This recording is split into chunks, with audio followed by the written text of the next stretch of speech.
کسی نے کہا ہے نا کہ زندگی زندہ دلی کا نام ہے، زندگی زندہ دلی کا نام ہے، مردہ دل کیا خاک جیا کرتے ہیں۔ اپنے دل کو جوان رکھنا نہایت ضروری ہے۔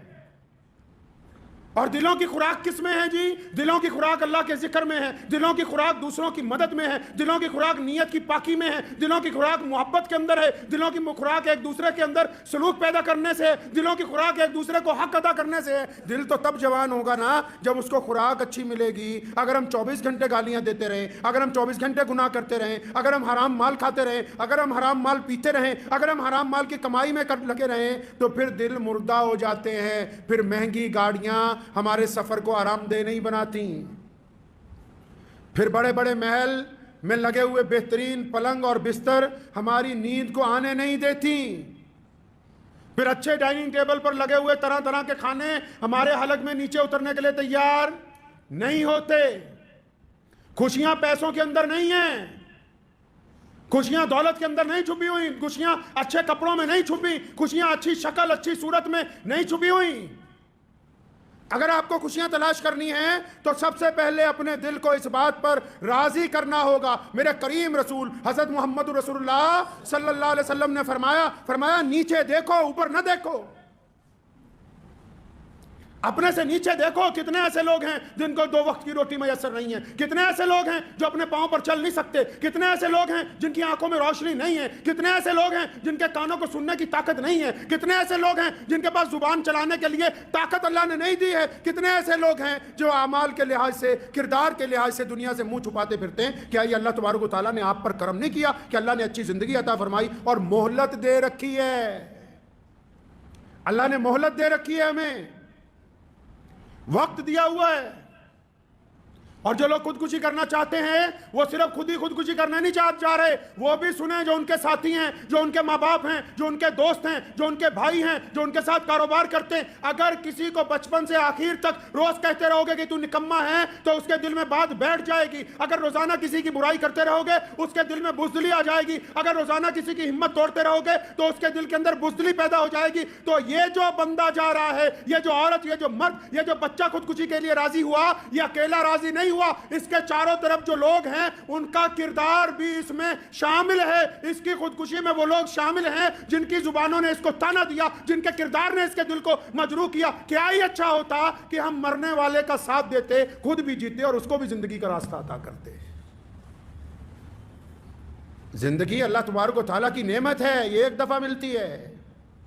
یہ جسم اللہ کی امانت ہے، اس کے ساتھ کھلواڑ کرنے والے لوگ قیامت والے دن پکڑے جائیں گے۔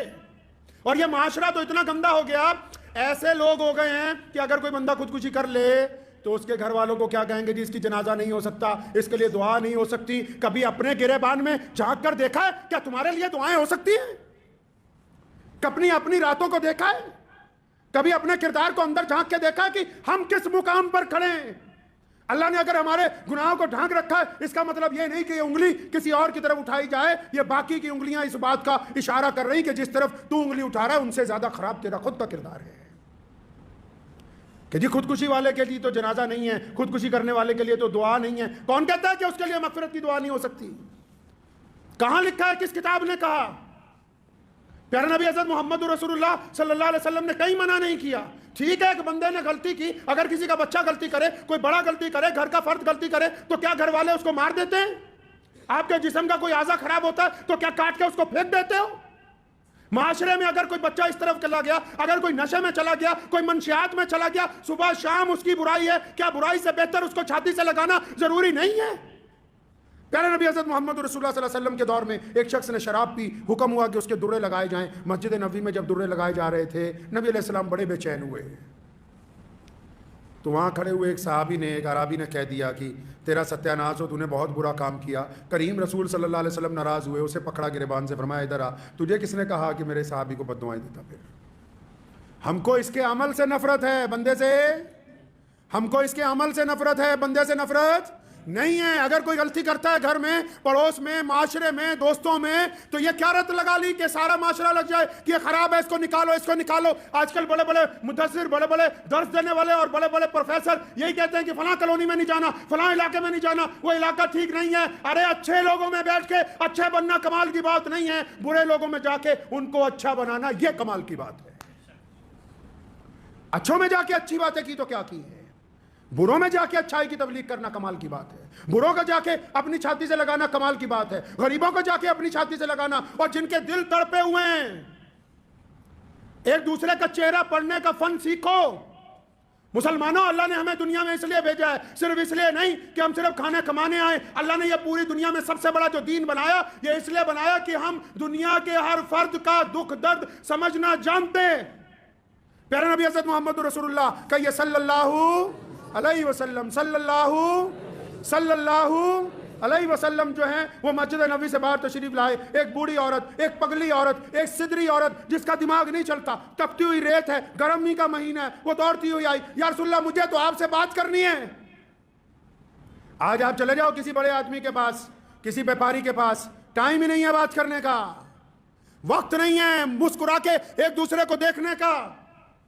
آپ اپنے گھر میں ہی چلے جاؤ, جتنا کنبہ ہے سارے اپنے اپنے موبائل لے کے بیٹھے, ایک دوسرے کی شکل دیکھنے کا وقت نہیں ہے, ایک دوسرے کا چہرہ پڑھنے کا وقت نہیں ہے. اس حد تک ٹیکنالوجی نے ہمیں نیچے گرا دیا ہے معاشی طور پر, اخلاقی طور پر. تو یہ عورت آئی جو پگلی سمجھتے ہیں, سدرے لوگوں کو کہتے ہیں, مینٹلی ڈس آرڈر جو ہوتے ہیں. اندازہ لگاؤ پوری کائنات میں سونے محمد صلی اللہ علیہ وسلم سے زیادہ کوئی بیزی تھا؟ ان سے زیادہ کوئی بیزی ہو سکتا ہے؟ جنہوں نے 23 سال میں اتنا بڑا دین کھڑا کیا, اتنا بڑا امپائر کھڑا کیا کہ آج 1450 سال کے بعد بھی کروڑوں دل, 250 کروڑ دلوں میں کلمہ لا الہ الا اللہ محمد رسول اللہ دھڑکتا ہے. اور دنیا کا کوئی ایسا بڑا چھوٹا نہیں ہے جس کو پیارے نبی صلی اللہ علیہ وسلم کا نام نہ پتا ہو. کتنے مصروف ہوں گے, کتنا وقت ان کے پاس بیزی شیڈیول ہوگا. وہ سدری عورت آئی, یا رسول اللہ آپ سے الگ سے بات کرنی ہے. تو کریم رسول نے کیا فرمایا؟ فرمایا ہاں بی بی بتاؤ. تو کہنے لگی یہاں نہیں, تھوڑا سائڈ پہ آ جاؤ. نبی علیہ السلام کو ایک طرف لے گئی, ریت کے اوپر بیٹھنے کے لیے کہا. آپ صلی اللہ علیہ وسلم بیٹھ گئے. تو اس نے کہا یا رسول اللہ میں یہاں مدینے میں رہتی ہوں نا, میں گلیوں میں جب پھرتی ہوں یہ بچے مجھے تنگ کہتے ہیں, پاگل کہتے ہیں, کچھ میرے پتھر مارتے ہیں, آپ ان کو منع کیجئے, میرے ساتھ ایسا نہ کریں. تو نبی علیہ السلام نے اسے دلاسا دیا, فرمایا ٹھیک, میں آج ہی یہ حکم جاری کرتا ہوں کہ آج کے بعد تمہیں کوئی تانا نہیں دے گا, آج کے بعد تجھے کوئی کچھ نہیں کہے گا. اور نبی علیہ السلام کے احکامات کی صحابہ اکرام نے ایسے اتباع کی ہے کہ بندہ ویسی جماعت دوبارہ کائنات میں دیکھ نہیں سکتا. محمد رسول اللہ نے کہا تھا امیر اور غریب, کالا اور گورا ایک برابر ہیں. ایک دفعہ غلطی سے ایک صحابی نے سیدنا بلال کو کہا کالی ماں کے بیٹے. سیدنا بلال ناراض ہوئے تو صحابی اتنا گھبرائے, نبی علیہ السلام کی طرف سے ابھی تاکید نہیں آئی بلکہ اپنا سر ریت پر رکھا. سیدنا بلال کھڑے ہیں, فرمایا میرے سر پہ ریت ڈالو, مجھ سے غلطی ہو گئی اور میرے چہرے پر پاؤں رکھ کے نکلو کہ میں نے نبی علیہ السلام کے حکم کی عدولی ہوئی. سیدنا بلال نے انہیں اٹھا کے چھاتی سے لگایا. فرمایا جب دلوں میں یہ احساس بیدار ہو جائے کہ کالا اور گورا ایک برابر ہے, اس کا مطلب رسول اللہ کے حکم کی اتباع ہو گئی ہے. اب اس عورت نے جب کہا تو نبی علیہ السلام نے کہا ٹھیک ہے. اس نے ایک آدھے کام اور بتایا, نبی علیہ السلام نے کہا ٹھیک ہے ہم کر دیتے ہیں. بہت دیر جب باتیں کرتی ہوئی ہو گئی تو آپ صلی اللہ علیہ وسلم کو اچانک اس نے کہا یا رسول اللہ اب آپ جا سکتے ہیں. جب وہ چلی گئی صحابہ نے کہا یا رسول اللہ, بڑے ادب سے کہا یا رسول اللہ یہ جو عورت آئی تھی نا یہ سدری تھی, کملی تھی, پاگل تھی. کریم رسول علیہ السلام نے فرمایا ہاں مجھے بھی پتا ہے یہ سدری ہے, مجھے بھی پتا ہے یہ کملی ہے, سارا مدینہ اس کی نہیں سنتا, میں بھی نہیں سنوں گا تو پھر کون سنے گا؟ اللہ کے نبی علیہ السلام کی سنت ہے ان لوگوں کے ساتھ بیٹھنا جن سے کوئی بات نہیں کرتا. یہ رسول اللہ کی سنت ہے ان بوڑھے مرد عورتوں کے ساتھ بیٹھ کے چند لمحے گزارنا جن کے ساتھ کوئی بات نہیں کرتا. رسول اللہ کی سنت ہے سدروں کی بات سن لینا جن کی کوئی سننے کے لیے تیار نہیں ہے. مسلمانوں ہمارا یہ کام بنتا ہے کہ جتنے دکھی دل ہوں, جتنے درد مند لوگ ہوں, اگر وہ ہمارے ساتھ بیٹھ کے اپنا دکھ درد سنانا چاہیں تو ہم ان کا دکھ درد سنیں گے. تو یہ رسول اللہ کی سنت ہے. یاد رکھیں کہ اگر آپ کے رویے سے کوئی خودکشی کرتا ہے تو قیامت والے دن پوچھ ہوگی. کئی ظالم یہ سوچتے ہیں نا کہ ہم جتنا ظلم کرتے ہیں رسی ڈھیلی ہے, ہم نے کسی سے زیادتی کی تو اللہ کی طرف سے پکڑ نہیں آئی, ہم نے کسی کا مال چھینا اللہ کی طرف سے پکڑ نہیں آئی، ہم نے کسی سے ٹھگی ماری اللہ کی طرف سے پکڑ نہیں آئی، ہم نے کسی سے زنا کیا اللہ کی طرف سے پکڑ نہیں آئی۔ ایسی بات نہیں ہے کہ اللہ کی طرف سے پکڑ نہیں آئی، اللہ تعالیٰ نے ظالم کی رسی ڈھیلی چھوڑ رکھی کہ کر لے جتنے گناہ کرنے ہیں، جس دن رسی کھچ جائے گی کوئی بچانے والی طاقت ہوئی گی نہیں۔ ہمیں اس بات پر کیا توجہ نہیں دینی؟ کیا ان نمازیوں کو ضرورت نہیں ہے؟ کیا ان دیندار لوگوں کو ضرورت نہیں ہے کہ چاروں طرف نگاہ دوڑائیں کہ کتنے لوگ ایسے ہیں جو مایوس ہو کر مسجد میں آ رہے ہیں، کتنے لوگ ایسے ہیں جو مسجد کے باہر مایوس کھڑے ہیں، کتنے عزیز و اقارب ایسے ہیں جو صرف اس انتظار میں ہیں کہ کاش تم ان کی غلطی کو معاف کر دو۔ کتنے ایسے دوست ہیں، کتنے ایسے یار ہیں، کتنے ایسے پرانے متر ہیں جو اس انتظار میں کہ بس ایک دفعہ ہماری غلطی کو معاف کر دے، ہمیں اپنی چھاتی سے لگا لے، اور ہم اتنے بڑے ظالم بنے ہوئے کہ نہیں ہم تو کچھ نہیں کرنے والے، کل قیامت والے دن اللہ کے آگے حساب رکھیں گے۔ جو حساب اللہ کے آگے آ جائے گا وہ تکڑی پھر پورا پورا تولتی ہے، وہاں بچنے کی کوئی امید نہیں ہے۔ اس لیے پہلے اپنے معاملات کے اوپر توجہ دیں، مایوس لوگوں کی امید بنیں، امید توڑنے والے مت بنیے، غریب لوگوں کا سہارا بنیے، ان کو دھتکارنے والے مت بنیے۔ اپنے گھر میں اپنے رویے کے ساتھ لوگوں کے درمیان اپنا چہرہ، اپنا رویہ ایسا مت بناؤ کہ تمہاری اولاد، تمہاری بیوی، تمہارے بچے، تمہارا باپ، تمہاری ماں تم سے بات کرتے ہوئے ڈریں۔ نوٹ کر لو دل کی کاپی پر، جس کے غصے کی وجہ سے اس کے ماں باپ اس سے ڈرنے لگیں، اس سے بات کرنا چھوڑ دیں، وہ جتنی مرضی دعائیں کرتا رہے، جس مرضی بڑے ولی اللہ کے پاس چلا جائے، اللہ کے حضور اس کی کوئی دعا قبول ہو ہی نہیں سکتی ہے۔ اللہ کے حضور ایسی دعائیں قبول نہیں ہوں گی۔ جو رشتوں کو توڑنے والے ہیں، نبی علیہ السلام نے حکم فرمایا، جو رشتوں کو توڑنے والا ہے فرمایا ہم نے اس کو پسند کرتے۔ رشتوں کو جوڑنے والوں کو نبی علیہ السلام نے پسند کیا، توڑنے والوں کو پسند نہیں کیا۔ ہمارا کردار اگر جوڑنے والا ہے تب تو ہم سمجھیں کہ ہمارے لیے بڑی خوش قسمتی کی بات ہے، اور اگر ہمارا کردار رشتوں کو توڑنے والا ہے تو پھر کھوکھلی نمازیں، کھوکھلی تسبیحاں ہمارے کچھ کام آنے والی ہے نہیں ہے۔ تو ان لوگوں کو تو میں خاص طور کے کہتا ہوں جو لوگ یہ سوچتے ہیں دل میں کبھی کبھی کہ ہمارا کچھ نہیں ہو سکتا، ہم آگے نہیں بڑھ سکتے، ہم کچھ نہیں کر سکتے، یہ جو مایوسی اپنے دل میں بٹھا لی ہے، اللہ کا نام لے کے اس مایوسی سے باہر نکل آؤ اور اپنا ٹارگٹ طے کرو، کرنا کیا چاہتے ہو۔ اللہ تعالیٰ نے فرمایا میں اپنے بندے کے گمان کے ساتھ ہوں۔ میرا بندہ جو دل میں آئیڈیا بناتا ہے، اللہ فرماتے ہیں کہ میں اپنے بندے کے آئیڈیا کے ساتھ ہوں۔ یہ چاہتا کیا ہے؟ اگر آئیڈیا ہے کہ میں نے بڑا آدمی بننا ہے، آئیڈیا ہے کہ بڑا بزنس مین بننا ہے، آئیڈیا ہے کہ عالم بننا ہے، آئیڈیا ہے کہ میں سیاست میں آگے نام کمانا چاہتا ہوں، آئیڈیا ہے کہ میں بہت بڑا ادیوگ پتی بننا چاہتا ہوں، اللہ کہتے ہیں کہ جب میرا بندہ ارادہ کرتا ہے۔ اور مسلمانوں سنو، اللہ کے بندوں کی بات ہو رہی ہے، رب کریم کے کن کی بات ہو رہی ہے؟ بندوں کی، صرف مسلمانوں کی نہیں۔ قرآن نے کہا الحمدللہ رب العالمین، فرمایا کہ تمام تعریفیں اس رب کے لیے جو تمام عالم کا پالن ہار ہے، اور جس نے طے کر لیا۔ اللہ فرماتے ہیں جب میرا بندہ طے کرتا ہے نا کہ میں نے آگے بڑھنا ہے، فرماتے ہیں پھر میں اس کی امید پر کھرا اترتا ہوں۔ جب اس نے طے کر لیا کہ میں نے بڑا بننا ہے تو جب یہ ایک قدم بڑھائے گا اس کو آگے چلا دیا جائے گا پھر انشاءاللہ تعالی۔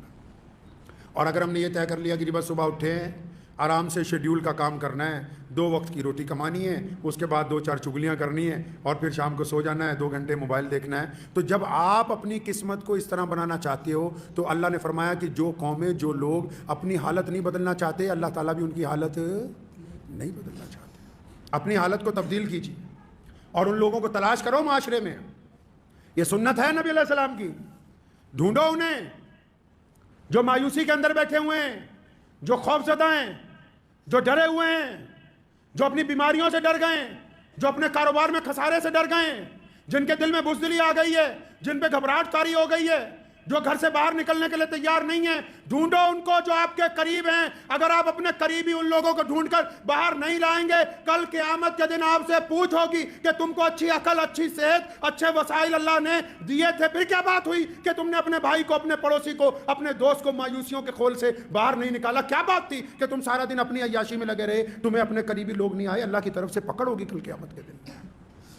تلاش کریں ان کو، کریں گے انشاءاللہ تعالی۔ ان لوگوں کو تلاش کیجئے، اور تلاش کرتے ہوئے مذہب کی اینک، تلاش کرتے ہوئے مذہب کی اینک نہ لگا لینا، تلاش کرتے ہوئے پیارے نبی حضرت محمد رسول اللہ صلی اللہ علیہ وسلم کا طریقہ اپنانا ہے کہ اللہ تعالیٰ نے ان کو کائنات کے لیے رحمت بنا کے بھیجا، اور اللہ کریم چاہتے ہیں کہ اللہ کے ہر بندے سے صلہ رحمی کی جائے۔ تو بس تلاش کیجئے اپنے آس پاس ان لوگوں کو جن کے دل میں خیال آتا ہے خودکشی کا، جن کے دل میں خیال آتا ہے کہ میں کچھ کر نہیں سکتا، جو یہ سمجھتے ہیں کہ ہم تو بیکار ہو گئے، چاہے وہ مرد ہیں، چاہے وہ عورتیں، چاہے وہ کسی بھی مذہب سے تعلق رکھتے ہیں۔ آگے بڑھئے، ان کا ہاتھ پکڑیے، اور یقین مان لو اس بات کا کہ اگر آپ کسی کا ہاتھ پکڑ کے اسے اٹھانے لگو گے، اسے سیڑھیاں چڑھانے لگو گے، جیسے جیسے اس کا ایک ایک قدم آگے بڑھتا جائے گا، یقین مانو وہ جب بلندی کی سیڑھی پر چڑھے گا، آپ اس سے ایک قدم آگے اس سیڑھی پر کھڑے ہو گئے، کیونکہ اللہ کسی کا اجر ضائع نہیں کرتا ہے۔ دعا کیجئے اللہ کریم اس بات کی ہم سب کو سمجھ عطا فرمائے، اور ہمیں آس پاس اپنے رہنے والوں پر توجہ دینے کی توفیق عطا فرمائے، اپنا مال آس پاس رہنے والے ضرورت مندوں پہ خرچنے کی توفیق عطا فرمائے۔ اللہ تبارک و تعالیٰ سے دعا ہے کہ اللہ کریم اس گفتگو کو میرے لیے اور آپ سب کے لیے فائدے کا ذریعہ بنا دے۔ وآخر دعوانا ان الحمدللہ۔